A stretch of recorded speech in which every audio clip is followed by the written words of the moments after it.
Most psychiatrists don't do any testing.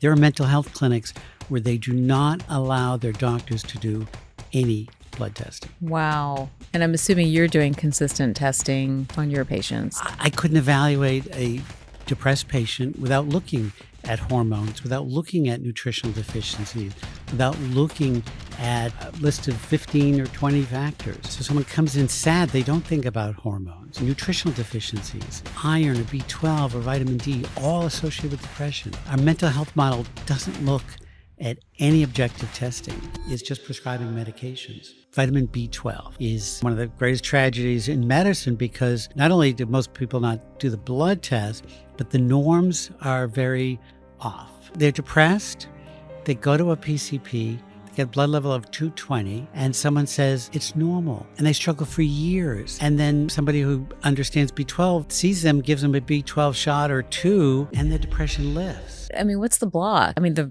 research is there. Why are we not doing this? It's been my career question. My next guest, Dr. James Greenblatt, MD, is a board-certified psychiatrist and a pioneer of integrative and nutritional psychiatry. As you said, the research is there. The only answer that I have is that the pharmaceutical influence and model is so strong and also so easy. I mean, think about there are 10-minute med checks that some of the telehealth companies and some of the outpatient clinics will pay for. So docs, nurse practitioners are seeing psychiatric patients for 10 minutes. All you can do is prescribe another medicine. For more than 3 decades, he has treated patients with ADHD, depression, anxiety, and eating disorders using personalized protocols that combine conventional care with targeted nutrients and lab-guided precision. He is the author of multiple books, including Finally Hopeful, which is out soon, and Finally Focused, which may help parents everywhere. Could we say if you are requiring more than one pharmaceutical medication for your anxiety or depression, you need to do a deeper dive? Could we make that statement, or is that not fair? No, absolutely. I mean, people coming out of hospitals average 5 psychiatric medications. Oh my gosh. There are kids now being put on 7 or 8. We talked about telehealth. Sometimes these short visits, you don't have time to stop a medicine, so all you really can do is add another one. Oh my gosh. And please join me in welcoming Dr. Greenblatt to the show. Dr. Greenblatt, I am thrilled to have you on the show today. We know that we are in the midst of a mental health crisis like no other. I don't know if there's been another one in history before.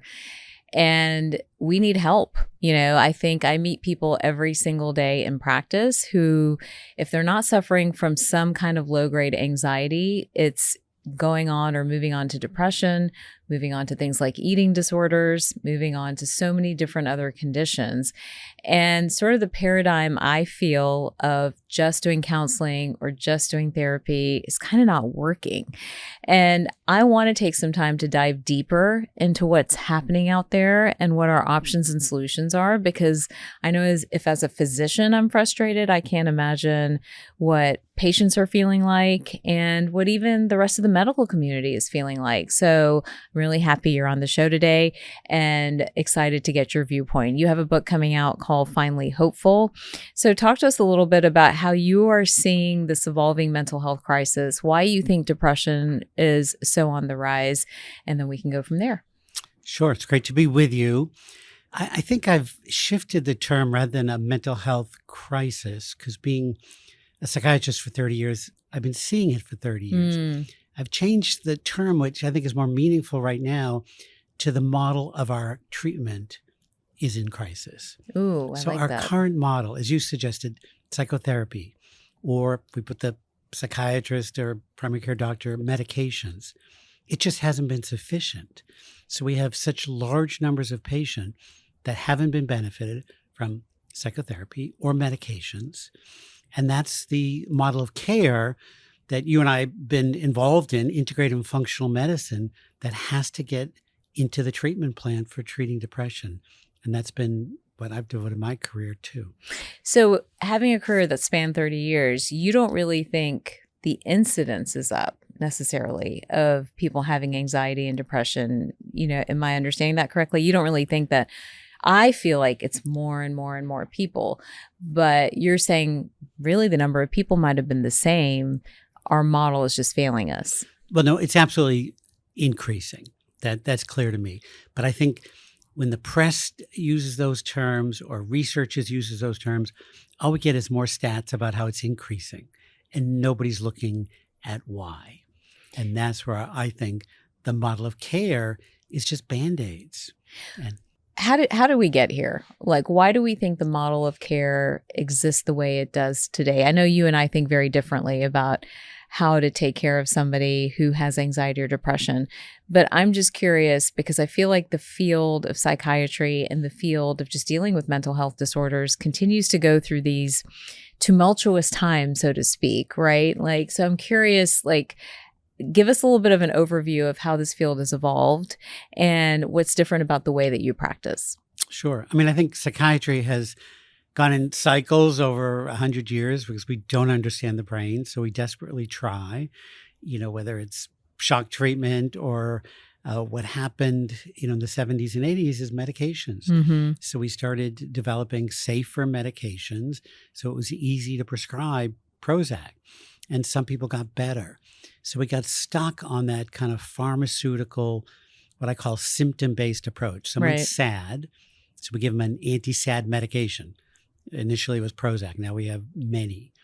And getting stuck in that symptom-based model, it just missed so many underlying causes of depression. That's the focus of my book and my career. Are there ways that we can look at underlying causes? Doesn't mean medication might not be helpful. Therapy might not be helpful. Both are helpful, but often not enough. What are some of the gaps that you're seeing when a patient comes to you, having a history of depression or even anxiety? I know the two can bleed into one another.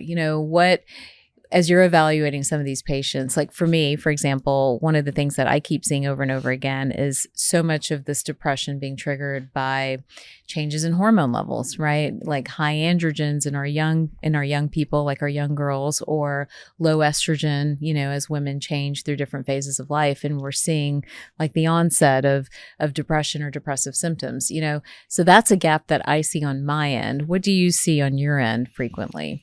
Well, if we just take what you just said, you actually think about what's happening in the body and think about hormones. Most psychiatrists don't do any testing. So someone comes in sad, they don't think about hormones, right? So we could think of many hormones, thyroid as well. And in my career, nutritional deficiencies, whether it's iron or B12 or vitamin D, all associated with depression. Our mental health model doesn't look at any objective testing. It's just prescribing medications. There are mental health clinics where they do not allow their doctors to do any blood testing. Wow. And I'm assuming you're doing consistent testing on your patients. I couldn't evaluate a depressed patient without looking at hormones, without looking at nutritional deficiencies, without looking at a list of 15 or 20 factors, things we've learned in medical school, right? Right. Yeah, We definitely. know iron deficiency. There was a multiple choice test. What causes depression? In medical school, we checked hormones, iron, and thyroid. But as practitioners, mental health practitioners are not doing testing.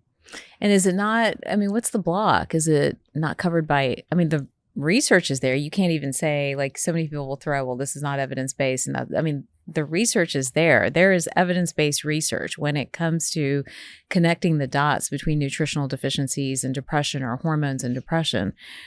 Why are we not doing this? It's been my career question. As you said, the research is there, so we don't have that argument. And it's been frustrating for me, certainly frustrating for patients who are struggling.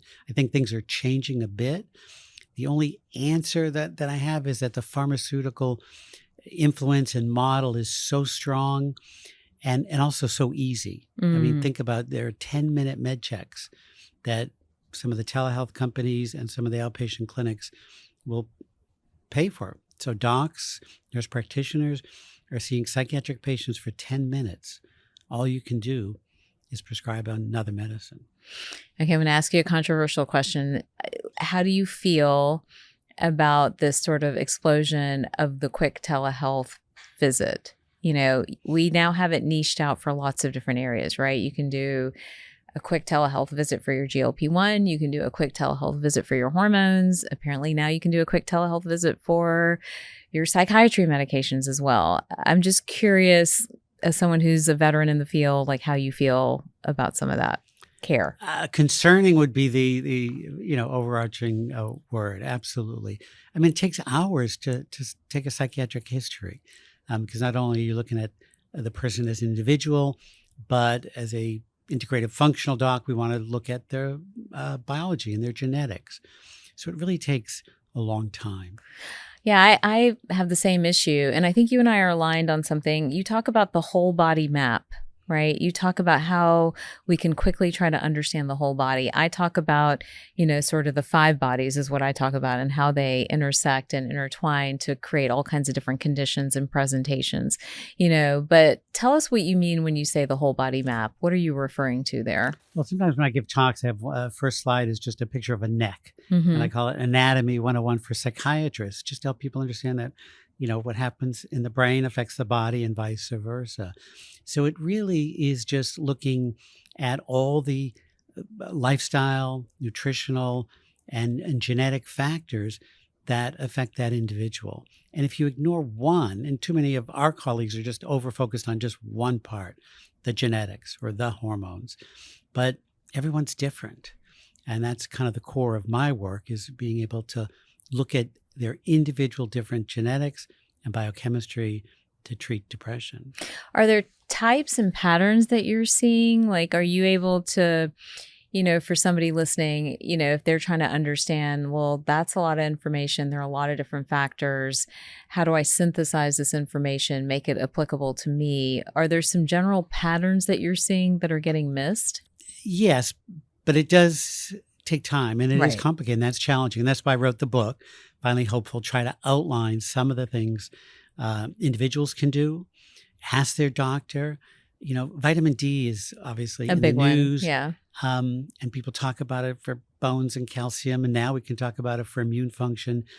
But the research on vitamin D and depression and dementia and suicide is 30 years old. Mm. Vitamin D is required to make serotonin, the neurotransmitter that everyone's talking about that we focus on with medications. And that information is not available. So just advocating for some simple nutritional tests can, I believe, make a huge difference for many individuals. Well, let's go through a quick checklist for both the patient and the clinician, right? Because again, this time pressure, if you're in the conventional system, you don't have that much time maybe with your provider. First of all, when someone is experiencing symptoms of depression, let's start there. What are your top 5 indicators that you may be depressed? What are you telling patients over and over again?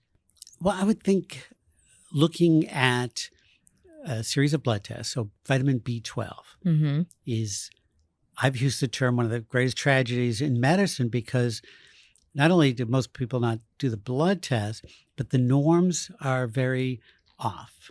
So I think. What's your norm? I'm curious. Over 500. Me too. I was like, everyone needs to be over 500. I say that all the time. But yeah. there's too many individuals. They're depressed. They go to a PCP. They get a blood level of 220. Yep. And someone says, it's normal. And they struggle for years. And then somebody who understands B12 sees them, gives them a B12 shot or 2, and the depression lifts. Mm-hmm. So sometimes it can be that simple, not always. And are you seeing these low B12 levels, just in people that are over 50, over 60, or is this even happening in children and young adults? I know we're seeing it in children, adolescents, adults. It's a little more common in vegan diets, but not necessarily. We see a lot of heavy meat eaters that have B12 deficiency. We see pernicious anemia, an autoimmune disorder. Sometimes we don't know the cause, but we see the blood test and replete the B12, and patients feel better. And they do better. Something so simple and cheap. It's not expensive. Exactly. And not expensive at all. What about vitamin D? Because you've mentioned that. What is an optimal level for somebody dealing with depression?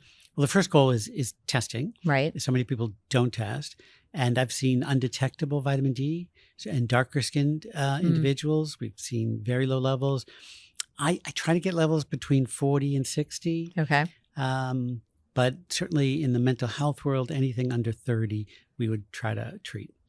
And I think you also mentioned in your book, you mentioned the importance of iron and thyroid. Are there rough guidelines for that somebody listening could maybe go back to their labs and look and see if they're falling in the right ranges?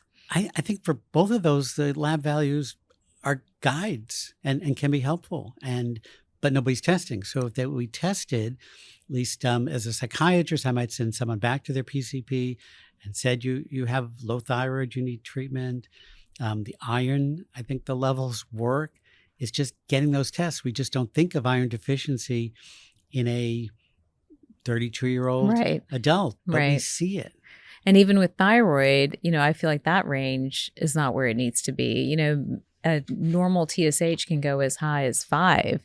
And I find many people do better when their TSH is somewhere between 1 and 2. So I don't know, when it comes to the context of depression, if you have a goal TSH or something that you've seen consistently that would be helpful for both the clinician and the patient to follow. No, I agree. Absolutely. The TSH numbers are really, outdated. So we look for something under 2. And in psychiatry for 30 years, even with normal thyroid lab values, we have augmented our treatment with thyroid hormone. And that's been something we've been doing for many, many years, although it's now forgotten because now we just augment with another medication. Because medications are so easy and common. They had advertisements on TV all the time. So just add the second medicine versus adding the right like nutritional strategy or the right hormone strategy on top. I'm curious too about, and we can go into medications in just a moment, but with the different classes of antidepressants and the many things that are out there currently, do the medications themselves compound nutritional deficiency? Like, for example, if you're on Prozac or Wellbutrin or, what's the other one that's out there right now? There's so many that are out there right now.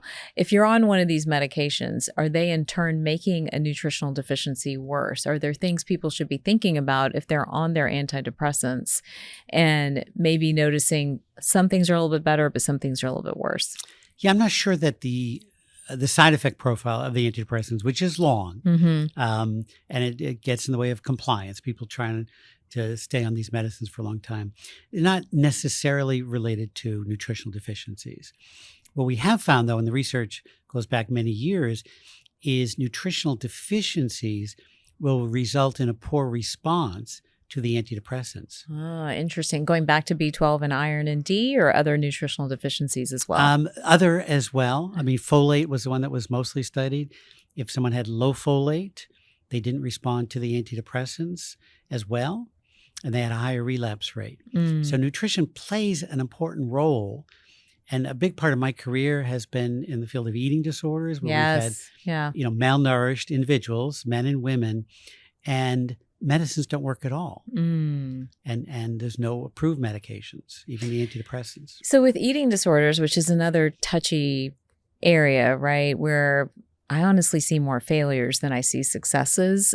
And when it comes to medication management and psychiatry management, you're passionate about eating disorders. I feel like you spent a big portion of your career, for those who don't know, in the field of eating disorders. Let's talk about that for a second, because I think it fits under the umbrella of depression and what's happening here. What are you seeing in that field? What's happening in the eating disorder world? Same questions, like, is the incidence up, or is it again a model failure where we're just not tackling it correctly? And I almost feel like this is I was just talking to a patient last week where her I think her daughter's now 32 years old, and has 2 3-year-olds and now has a 15-month-old, and went on a GLP-1 to lose, I guess, the baby weight, got quote unquote addicted to it, had a past history of an eating disorder, and got down to 90 pounds and liked the way she felt around 90 pounds until the whole family had to do an intervention, to say, like, okay, this is now an eating disorder. So some of the conversation of today around, like, even the use of GLP-1s, which in a positive sense has helped people lose weight, and a microdose has helped reduce inflammation. Is it adding to the eating disorder conversation too? Just curious what your perspective is. I asked 5 questions in that statement, but anyhow, so tackle it however you like. But big, important questions. Eating disorders have been in the field of inpatient and residential treatment for 25 years. And I think, to put it in perspective, it is the most life-threatening illness in psychiatry. And it's the highest risk of suicide Oof. in psychiatry. So we talk about depression, bipolar, and addiction, but eating disorders are where these kids are dying. Oh my gosh. And it's tragic because our model of care there, I think, is stagnant. There are no medications that are approved, but the treatment model is throwing multiple medications at patients. And the current model is really just calories. So restoring weight, whether it's in a hospital or in a day program, there is absolutely no discussion about the micronutrients that have been lacking or genetically have a high requirement for. So in my work, we have found dramatic changes by providing micronutrient supplementation on the path to treating eating disorders. So is that treatment model, let's talk through that for a second. So someone comes in with an eating disorder, maybe they're at not an advanced stage, but a medium stage where they're food restricting or they're binging, one of the two. Are they compliant with the micronutrient like what is your experience there? Like, will they take the things you're telling them to take is question number one. And if you are telling them to take things, like what are some of those key things that they should begin with? Great question. And it depends on where they are in their eating disorder. But most of my career has been looking at the trace mineral zinc as actually a causative factor for the progression of an eating disorder. And so when you help a patient understand some of these nutritional deficiencies are affecting their digestion, their sleep, their anxiety, and zinc is related to all of those. It's important for sleep and melatonin, for digestion, and for neurotransmitter synthesis. The patients will take it. Now, many eating disorder patients might not take a supplement or two supplements if I tell them this is going to help them gain weight. Right. Right? Right. But if I help them understand that their anxiety and their sleep and their digestive problems will improve, then that starts the process of kind of micronutrient supplementation to support recovery in eating disorders. So interesting, because I feel like it's kind of a backwards approach, right? Like many people will start with treating with an anxiety medication or a depression medication first for an eating disorder before they think about the supplementation component, mirroring what you were talking about with depression. So if you had to line out for somebody with an eating disorder or a parent who has a child with an eating disorder, these are the couple of things I would begin with. What would you say? Well, most patients with eating disorders have avoided fat, if not 1 year, 2 year, 10 years. So essential fatty acids are critical. So omega-3 supplements would be number 2 after zinc. Okay. So zinc, the omega-3 supplements, and a B complex would be kind of the top the three. Essential. Yeah. How do you feel about Deplin or methylfolate?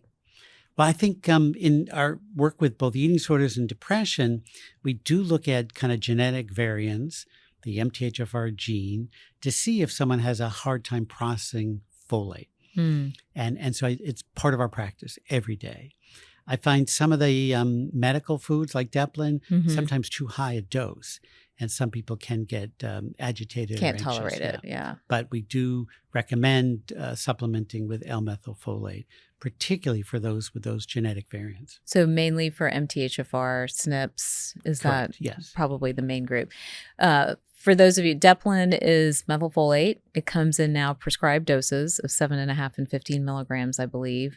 And we are using it in practice to help with our MTHFR, which is a gene that we've talked about it before on the show. It's a gene that sort of dictates the rate at which we become inflamed, how we detox, how we use particular nutrients. Is there an overlap between MTHFR and eating disorders or between MTHFR and depression? Absolutely. And again, research for years. So this is not new. It's not new, but it's not incorporated into our, practices. So addiction, depression. I don't think there's research on eating disorders, but I've actually seen it. And the most common thing I've seen being in a hospital, psychiatric hospital for 30 years, those that get to the hospital because they failed outpatient treatment, a lot of them have that MTHFR variant. And by adding folate to their treatment model, the medicines work better. Wow. So adding folate, and is it methylfolate that they should be adding, Yes, correct? yep. Right. And that's a differentiator from just regular folate. What about adding glutathione to their treatment protocols? And this is straight from our exam rooms for everybody. I hope I'm not boring everyone, but these are things that we're testing. We're looking at MTHFR. We're looking at folate and methylfolate levels. We'll look at an omega-3 level in the context of, different mental health issues.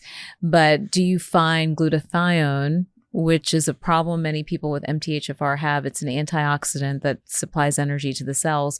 Do you find that replacement of glutathione in some form has made a difference for either population, the eating disorder population or the population with depression? Yeah, with our eating disorder patients, it's usually not commonly prescribed because there's only a few supplements that we can recommend, but absolutely for depression and with just some concerns around those with mold and other kind of infections that don't respond as well, but critical for our depressed patients and many of our other patients. And do you like adding it in orally or topically or through an IV? These are so many of the options that are out there now. Yeah, the IVs have been challenging, for many of our patients. So it's usually the PO, the liposomal. Liposomal. Okay, excellent. So again, it's the micronutrient first approach, it sounds like, is what you're advocating for when it comes to eating disorders and depression. Is there a second level of things that we should be thinking about? Would it be hormones next, or where would we go next? I think genetic testing has really kind of dramatically changed my practice. I mean, for years, I've been looking at MTHFR and genetic testing to predict which medication someone might respond to. But more recently, been very involved in nutrigenomic testing. So looking at how you metabolize B12 or vitamin D or vitamin C and being able to really identify a personalized kind of treatment protocol. So tell us a little bit about that. So if I, for example, give somebody vitamin D or folate or vitamin C or any of these things, I'm not guaranteed that they're going to do well with it. Tell us what you're seeing on those nutrigenomic profiles. Yeah, I mean, I think in practice, we see it all the time. Everyone's different. We can give the same 10 people walk in the office. We give them 5,000 international units of vitamin D, and some levels go way up. Someone doesn't budge. And we have tremendous genetic differences. And the more we dig deep to look at those genetic differences, then we know this individual needs to take 10,000 units of vitamin D daily because of these 3 genetic SNPs, they call it. Someone else might do okay with a lower dose. So by building that kind of profile, it just enhances treatment. And we've been doing it in cancer. Right. Not that I'm an expert, but I just know they've been personalizing treatment for 20, 30 years, and it's revolutionized outcomes. Right. In mental health, again, it's just symptomatic based, take this medication or go to this therapy. So there are now some nutrigenomic platforms where we can, develop that personalized treatment model.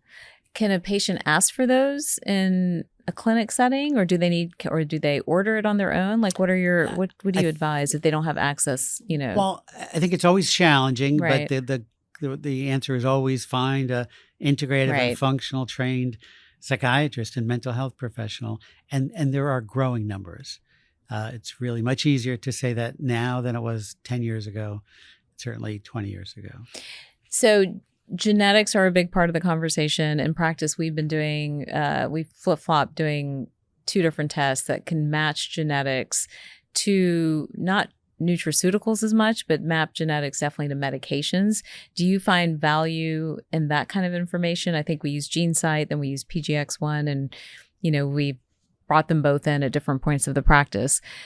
Do you use those when it comes to medication management? And how reliable do you think some of those tests are? Yeah, I've been using them from day one. I've used the Ketamine. Okay. Even before they were commercial, I was involved in looking at it. So I've done hundreds, thousands of patients, and it's helpful. But this nutrigenomics provides just much, much deeper dive. Nutrigenomics. So that's the word we should be all thinking about. Correct. Okay, looking at nutrigenomics. Are there a couple of tests you recommend going to, or? Yeah, the group we've been using is called Intelix DNA. Intelix, okay. Great. And they've been around for a while, but now people are much more actively understanding the complexity and how it fits into mental health. So recently we had a guest on talking about psilocybin and mushrooms. And we've also had people talking about MDMA, and we've also had people talking about ketamine and lithium orotate, right? And I'm lumping them all together just because, at least in my head, as a clinician, the way I think is, sort of nutrient load and what's happening there, hormonal balance, and is there anything happening there that we need to tackle, medication matching based on genetics, that type of thing. But I'm not that comfortable going into this next toolbox. Can you tell us a little bit about some of these, what we are considering, or what I think culture is considering, more novel approaches to depression or even eating disorders, and where they fit into the mental health paradigm? Whether it's your opinion on psilocybin, on ketamine, on any of these other substances, on lithium orotate. Can you just fill us in on what you think? Sure. Let's separate All right, lithium we're going to separate orotate, them. from, let's say, the ketamine, the psychedelics. I've been following that literature and working in a hospital. Most of the time, I'm seeing people that have failed those treatments. Really? And I gave a talk at a psychedelic conference once and presented cases of people who failed because of just what we were talking about earlier. No one tested their B12. The basics. No one tested their thyroid. So giving someone ketamine without that workup, to me, doesn't make sense. And that's what I've seen a lot. So I think there's some optimism around ketamine, but I do think there are clinics that are popping up that are abusive. And I've seen people get ketamine shots for weekly for a year, and it did damage. It's not helpful. So what's the premise of ketamine? Why is it supposed to work? Well, I mean, it's an anesthetic, and it has kind of very quick acting onset, and we kind of know some of the neurochemistry, and it does improve depression. The question is, again, there's no look at underlying cause. It's that kind of Band-Aid. And I think because it's simple and there's a financial incentive, that there are clinics that are now just abusing it. But I've seen positive results with ketamine, but more people just kind of looking for that magic pill. And the psychedelics, the same. I've heard great stories. I've followed the research. I think there's potential, but I think some people are looking at the magic bullet. The lithium orotate is a completely different nutritional supplement. So it's a nutrition. So remember, when we hear lithium, we think old school lithium, right? Like where you're prescribing lithium for bipolar disease and all that other stuff. Lithium orotate is different. Correct. Okay. So lithium, we think of either batteries burning, exactly. But it's a natural element. It's in the Earth's crust. It's been around for billions of years, and so we know lithium as an element. And then most of us think of lithium as this medication that causes side effects for bipolar illness. That's called lithium carbonate. But lithium orotate is a nutritional supplement. And it's something that I learned when I was in medical school from Jonathan Wright, if you remember that name, but he was kind of the grandfather of this field. Okay. He was writing about lithium orotate, and I remember reading about it when I was in college before medical school. So I've been reading and when I went into practice, prescribing it. And because there's tremendous potential for mental health. Now, in the last few months, major studies came out of Harvard discussing lithium orotate as a preventative supplement for dementia and Alzheimer's. Wow. And same question. How does it work? What's it doing? And is there a natural food source for it if it's considered a nutritional supplement? It's interesting because lithium is mostly in our water supply. So if you drink tap water, which really doesn't exist nowadays, right? You get a little lithium. And it's small amounts in our food supply, but most of it's probably in our water. But now with the filters and the bottled water, we're getting less lithium. So it is considered a supplement. We probably get a couple milligrams a day in our diet. And the amount in the water around the world has been tested and shown to be related to mental health outcomes. Really? Fascinating. So we have literature from 1980 from countries all over the globe. If there's low amount of lithium in your drinking water, in that community, low lithium, higher rates of suicide. And Japan and Lithuania and Greece, all over the world. And repeated studies, low lithium. And then more recent studies, low lithium, higher rates of dementia and Alzheimer's. And just from your drinking water. Wow. And then this major study came out of Harvard where they were able to demonstrate that Alzheimer's patients had low lithium in the brain, and lithium supplementation with orotate, not any other form, actually reversed the neuropathology of autism. Really? Yeah, it was dramatic. It got a lot of press, and people are excited. And for me, it was a little frustrating because every academic colleague read the paper. It came out in Nature. Okay. And said this was amazing, great, but they all ended it by saying it's too early to recommend lithium orotate to our patients. It's not too early for the patient struggling. Absolutely. And I laugh because I've been prescribing it to children. Right. What's the dose for children? What is the recommended dose? Well, I start everyone on at the physiological dose of 2 milligrams. Okay.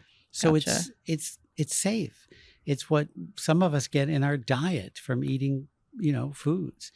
And then sometimes we titrate it up to 5 or 10, 15 milligrams. I think somewhere over 10 milligrams, you probably should be working with a professional.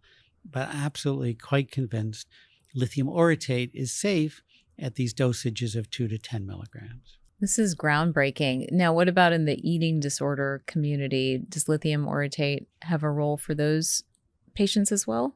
Absolutely. So the symptom that I've used lithium orotate mostly for is irritability. Something we see across every diagnosis, but there's no official name. But that's kind of the hallmark symptom. So kind of mood lability, irritability, and that's where I would recommend lithium orotate. Fascinating. So lithium orotate is really not in the same category as the ketamines and the some of the other things we're seeing. Is there anything else on the horizon that you're excited about when it comes to, depression or eating disorders as things that are hopeful, for the future? I'm hopeful if we go back to the basics, really. If we just look and test, there's so much information that we have where we could help individuals. And lithium orotate, I think, is part of it. All the tests we've talked about is part of it. I think the research is exciting about different psychedelics and things that are helpful, but without kind of the foundation, it's likely not going to make a difference. Fascinating. And in your book, Finally Hopeful, tell us what you're hoping to relay there and the information that, somebody reading could learn. Sure. It's really just trying to help individuals summarize what we call functional psychiatry, looking at the root cause, and just taking medications might not be enough. So we would just list some of the tests you and I have discussed, checking your hormones, checking your B12, vitamin D, magnesium, zinc. And so we go through it, written for patients and consumers so they can understand, one, is not their fault. The psychiatrists, we use the term treatment refractory, kind of blaming the patient. Right. You're refractory to our meds. And so we try to kind of put together a plan that individuals can follow and doctors can appreciate. What's your opinion on the polypharmacy of mental health, meaning, the multi-layered medication approach that I see many patients on, right? They're on an SSRI, they're on another medication, maybe an added Klonopin or Xan. I mean, it's like medication after medication. It's like medication stacking is probably what we should call it. What is your thought there? And I'm stretching here, but could we say if you are requiring more than one, pharmaceutical medication for your anxiety or depression, you need to do a deeper dive? Could we make that statement, or is that not fair? No, absolutely. I mean, people coming out of hospitals average 5 psychiatric medications. Oh my gosh. There are kids now being put on 7 or 8. And we talked about telehealth. Sometimes these short visits, you don't have time to stop a medicine, so all you really can do is add another one. And so it's really sad, and I don't think it makes any sense. Medications can be incredibly helpful, but if you need more than 1 or 2, then yes, let's dig deeper and see if we can provide you some benefit. Yeah, I think, it's such a challenge, and I want to really challenge anyone watching or listening to us, because I think we're in a culture that wants quick everything. You want quick medicine, you want quick fixes, we haven't even talked about GLP-1s. We probably need to talk about that, but you want quick weight loss, you want all these quick solutions. But part of the mission of this show and a mission of a lot of the work I do is how do we unwind that wiring within us to want those fast and easy answers?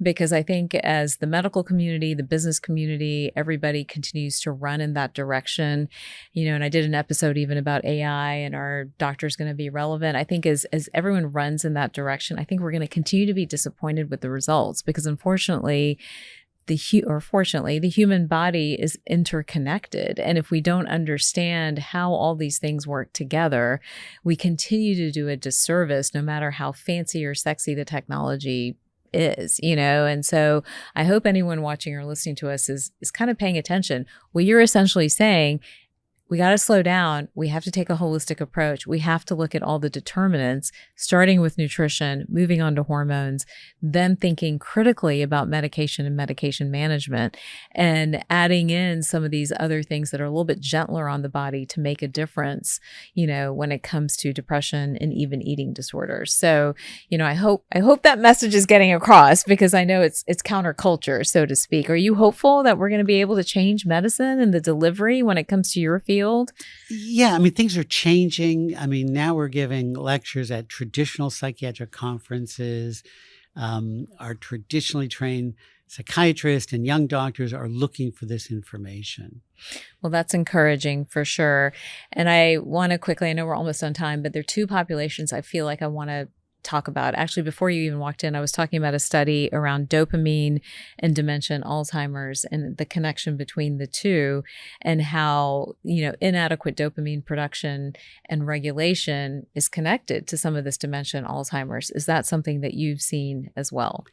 Yeah, absolutely. I think of what in our work, it's usually, rather than focusing on one neurotransmitter, the building blocks of all the neurotransmitters are similar. Right. It's these the amino acid precursors you need to obtain from your diet, right? As we age, sometimes our patients aren't digesting protein adequately, so they become deficient in a lot of the neurotransmitters. And that, gets complicated, the progression of any illness, but certainly dementia. We know, as you know, dementia is a 30, 40-year progression of an illness. Right. So anything we can do along that path, whether it's lifestyle or nutrition, to support dopamine and all the other neurotransmitters, will support even those genetically vulnerable. And then last population that I want to touch on, and I know we could do whole hour episodes on this, is the ADHD population. We've got everyone going on ADHD medications at all ages and all stages. Where does that land in this conversation around mental health and around eating disorders? Well, that's been kind of my specialty for 30 years. I wrote a book, Finally Focused, and we got another second edition coming out. So when I wrote the book, well, let me go back. When I started looking at nutrition and ADHD as a child psychiatrist, I didn't have any research. I just had clinical opinion from colleagues around the country. So it was only in 2017 and 18 where the research started supporting nutritional effects of ADHD. And now, 2025, we have all the research we need to say things like ultra-processed foods contributes to ADHD, sugar-sweetened beverage contributes to ADHD, magnesium deficiency contributes to ADHD, screens, sleep deprivation. The list is endless. Yeah. The research is there. So I think it's a population that can definitely be helped by looking at a functional medicine approach. That doesn't mean medicines might not be necessary, but there's just so much that parents can do and pediatricians and child psychiatrists can do to support ADHD. Is there overlap between childhood ADHD and then adolescent eating disorders and then adult depression? With women, absolutely. Our ADHD girls don't get picked up early because they're smart and they're not behavior problems. So they kind of shift into untreated into high school. And there's a very high correlation between ADHD and binge eating disorder and other eating disorders. So that kind of poor impulse control gets away with eating issues. And then they might not get addressed or treated till high school or college sometimes. Or now they're maybe, 30-year-old women who are realizing, oh, I have those symptoms. So the eating disorder connection, particularly binge eating disorder, is very high. Wow. And then lithium orotate that you mentioned earlier, does that help with ADHD too, or not necessarily? Oh, absolutely. That's where most of my career has been. Not the inattentive type as much, but the impulsive, irritable, angry kids that have ADHD respond really well to that low-dose lithium orotate. Wow. I hope this is a hopeful conversation for anyone listening, for parents that are struggling with children that might have ADD, ADHD, even autism or eating disorders, or for adults that have been struggling, with depression. I think the message is that there's so much that the body is capable of doing and correcting when we give it what it needs. But the sort of Band-Aid approach is what leads to treatment failures and to feeling hopeless, So your book, Finally Hopeful, is laying all this out. So I encourage everybody to pick up a copy and dig deep. And even your book, Finally Focused, might be something that a lot of parents need too, because again, we care about the health of the whole family. It's so interconnected to everybody living in that dynamic. Where can people find your book, learn more about you? Tell us a little bit more. Sure. My website is jamesgreenblattmd.com, where my books, and I have some courses for parents. And then for any professionals, we have an educational platform, psychiatryredefined.org, where we're training doctors how to do a functional psychiatry approach. Incredible. So needed today. And I hope that doctors everywhere, if you're listening to the show, you'll jump in. We've got to change medicine. I am so concerned about the future of how we are treating patients and how we're practicing medicine. So thank you for taking time out to be here today. I really appreciate it. And for everybody else watching and listening to this show, remember we post new videos every week. And please don't forget to rate and review it and share it with your friends. We'll see you next time. Thank you so much for listening to this episode of Whole Plus. If you haven't already, please take a moment to subscribe to this podcast to engage with the community, follow @Live Whole Plus, and check out our website, wholeplus.co. That's HOLPLUS.co for more resources and information on holistic health. See you next time.